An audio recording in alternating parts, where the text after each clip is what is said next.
पहले चरण की समृद्धि यात्रा समाप्त होने के बाद सीएम नीतीश कुमार दूसरे चरण की यात्रा की शुरुआत उन्होंने की है। मिथिलांचल के मधुबनी में आज सीएम नीतीश कुमार ने करोड़ों की योजनाओं की सौगात दी। यहां पर सीएम नीतीश कुमार ने 298 करोड़ की लागत से 101 योजनाओं का शिलान्यास किया है। साथ ही 93 करोड़ की लागत से 294 योजनाओं का उद्घाटन किया। इस मौके पर उन्होंने यहां पर विकास योजनाओं के निरीक्षण के साथ लोगों से संवाद भी किया है। इस मौके पर उनके साथ डिप्टी सीएम सम्राट चौधरी और विजय कुमार सिन्हा के साथ साथ स्थानीय सांसद और विधान मंडल के सदस्य और जनप्रतिनिधि भी मौजूद थे।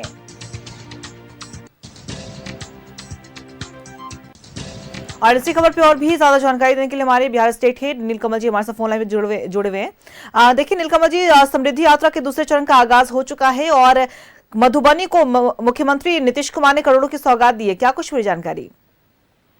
बिल्कुल, देखिए नीतीश कुमार लगातार समृद्धि यात्रा पर निकले हुए हैं। दूसरे फेज की अपनी पहली यात्रा में मधुबनी पहुंचे हैं। उन्होंने 298 करोड़ की सौगात दी है, 101 योजनाओं का शिलान्यास किया है।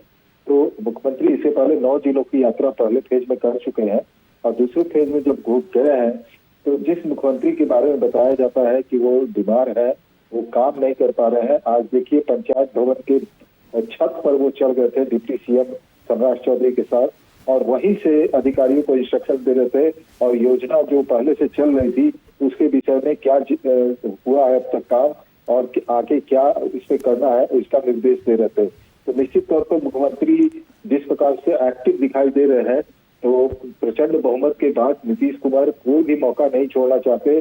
जनता के साथ डायरेक्ट संवाद करने से कोई मौका नहीं चूकना चाहते।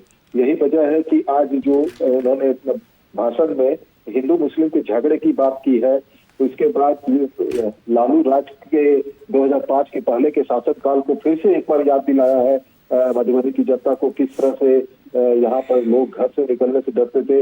और उन्होंने जो इलेक्ट्रिसिटी के बारे में बात की कि 2018 में ही मधुबनी में हर घर में बिजली पहुंचा दी गई थी इनकी सरकार के द्वारा, एनडीए सरकार के द्वारा।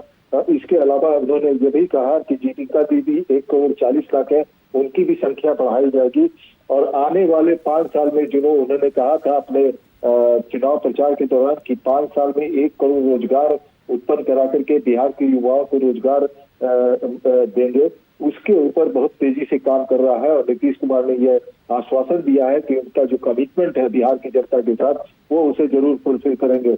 इसके अलावा जो केंद्रीय जो सहायता मिलेगी, केंद्र की तरफ से जो योजनाएं आएंगी उसमें अलग से रोजगार और नौकरी जो है युवाओं को मिलेगी। नीतीश कुमार यानी ये कह सकते हैं, आप कह सकते हैं कि नीतीश कुमार पूरे एक्टिव मोड में है। जिस प्रकार से प्रचंड बहुमत मिला है, ऐसे में सरकार जो है प्रचंड बहुमत के बाद पहले साल शिथिल दिखाई देती है, लेकिन नीतीश कुमार रिवर्स गियर मतलब कि वो एकदम उल्टा करते दिख रहा है, एक्टिव मोड में दिख रहा है। ऐसा लग रहा है कि अगले ही साल चुनाव है, लेकिन नीतीश कुमार जिस प्रकार से काम कर रहे हैं आने वाले समय में निश्चित तौर पर इसका इम्पैक्ट भी पड़ेगा बिहार की जनता पर। और विपक्ष जिस तरह से कमजोर हो रहा है, नीतीश कुमार के एक्टिवनेस की वजह से विपक्ष और कमजोर होता हुआ दिखाई देगा।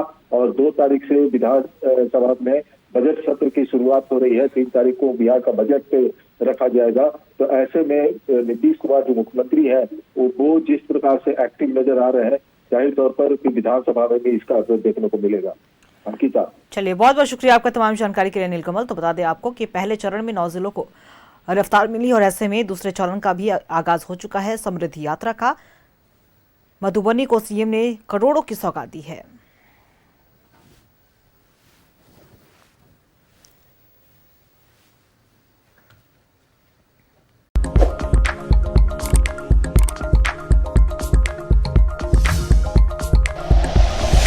Like and share videos, subscribe करें हमारा चैनल और प्रेस करें बेल आइकॉन। न्यूज़ 11 भारत, सच है तो दिखेगा।